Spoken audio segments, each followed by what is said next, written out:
ابراہیم علیہ السلام وہ ہستی ہیں کہ جن کو یہود بھی مانتے ہیں اور عیسائی بھی مانتے ہیں، مسلمان بھی مانتے ہیں۔ اور پھر اس سے بڑھ کر مزے کی بات یہ ہے، نہ صرف ماننا بلکہ یہود کا یہ دعویٰ ہے کہ ابراہیم علیہ السلام ہمیں جہنم سے بچا کر جنت میں داخل کریں گے۔ یہ یہاں تک یہود تو ابراہیم علیہ السلام سے متعلق اتنا غلب کا عقیدہ رکھتے ہیں کہ ابراہیم علیہ السلام ہمیں جہنم میں جانے ہی نہیں دیں گے۔ لیکن ابراہیم علیہ السلام کی اس دعا سے یہ معلوم ہوتا ہے کہ جو یہود ہیں ان کا تعلق ابراہیم علیہ السلام سے نہیں ہے، کیونکہ ابراہیم علیہ السلام کا جو تعلق ہے وہ شرک سے اور مشرکوں سے تو تھا نہیں۔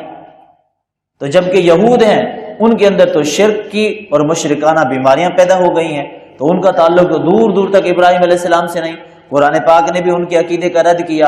یہود کہتے تھے ابراہیم ہمارے ہیں، عیسائی کہتے تھے ابراہیم ہمارے ہیں۔ رب کے قرآن نے کہا ما کان ابراہیم یہودیا ولا نصرانیا ولکن کان حنیفا مسلما، نہ ابراہیم یہودی نہ ابراہیم عیسائی بلکہ ابراہیم علیہ السلام تو مسلمان کا مطلب ہے اطاعت کرنے والا، اللہ کی فرما برداری کرنے والا۔ وما کان من المشرکین، وہ تو مشرکوں میں سے تو نہ تھے، لیکن تم تو شرک، یہود بھی شرک کے اندر، عیسائی بھی۔ عیسائیوں نے حضرت عیسیٰ علیہ السلام کو اللہ کا بیٹا بنا کے، خود خدا بنا کے، یا تین خداؤں میں سے ایک سمجھ کر شرک کا عقیدہ اپنا لیا۔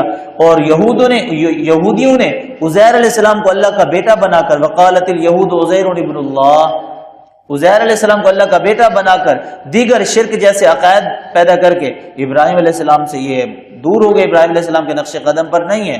پر ہوگا تو ختنے والے ہر یہودی کو وہ جہنم میں داخل نہیں ہونے دیں گے، بلکہ جہنم سے نکال کر زبردستی جنت میں ڈالیں گے، یہ ان کا عقیدہ ہے۔ اور کہتے ہیں یہود کہتے ہیں کہ ہم پہلی بات تو ہے کہ جہنم میں جائیں گے نہیں، اگر ہمیں ہمارے رب نے جہنم میں ڈالا بھی صحیح تو ہم چند دن کے لیے جائیں گے۔ وہ دن کون سے دن ہے؟ وہ دن ہے کہ جن دنوں میں موسیٰ علیہ السلام کی غیر موجودگی میں ہم نے سامری کے کہنے پر، سامری جادوگر کے کہنے پر ہم نے بچھڑے کی عبادت کر لی تھی، وہ 40 دن۔ وہ جو دن تھے موسیٰ علیہ السلام کوہ طور پر گئے تھے، تو موسیٰ علیہ السلام کے کوہ طور پر جانے کے بعد ہم سامری جادوگر کی باتوں میں آ کر ہمارے آب و اجداد نے بچھڑے کی پرستش کی تھی، بچھڑے کی عبادت کی تھی۔ تو وہ جو 40 دن تھے ہمارے آب و اجداد نے جو جرم کیا تھا، شرک کیا تھا، شاید کہ اس کی پاداش کے اندر اگر ہم گئے تو 40 دن کے لیے ہم جہنم میں جائیں گے۔ ایام معدودہ وقالوا لن تمسنا النار الا ایام معدودہ، ہمیں جہنم کی آگ چھو بھی نہیں سکتی مگر چند دن کے لیے۔ یہ چند دن ہم جائیں گے جہنم میں، اس کے بعد تو ہم جہنم سے نکل کر جنت میں جائیں گے، مطلب جنت کے ٹھیکیدار ہم ہیں، یہ یہودیوں کا دعویٰ ہے۔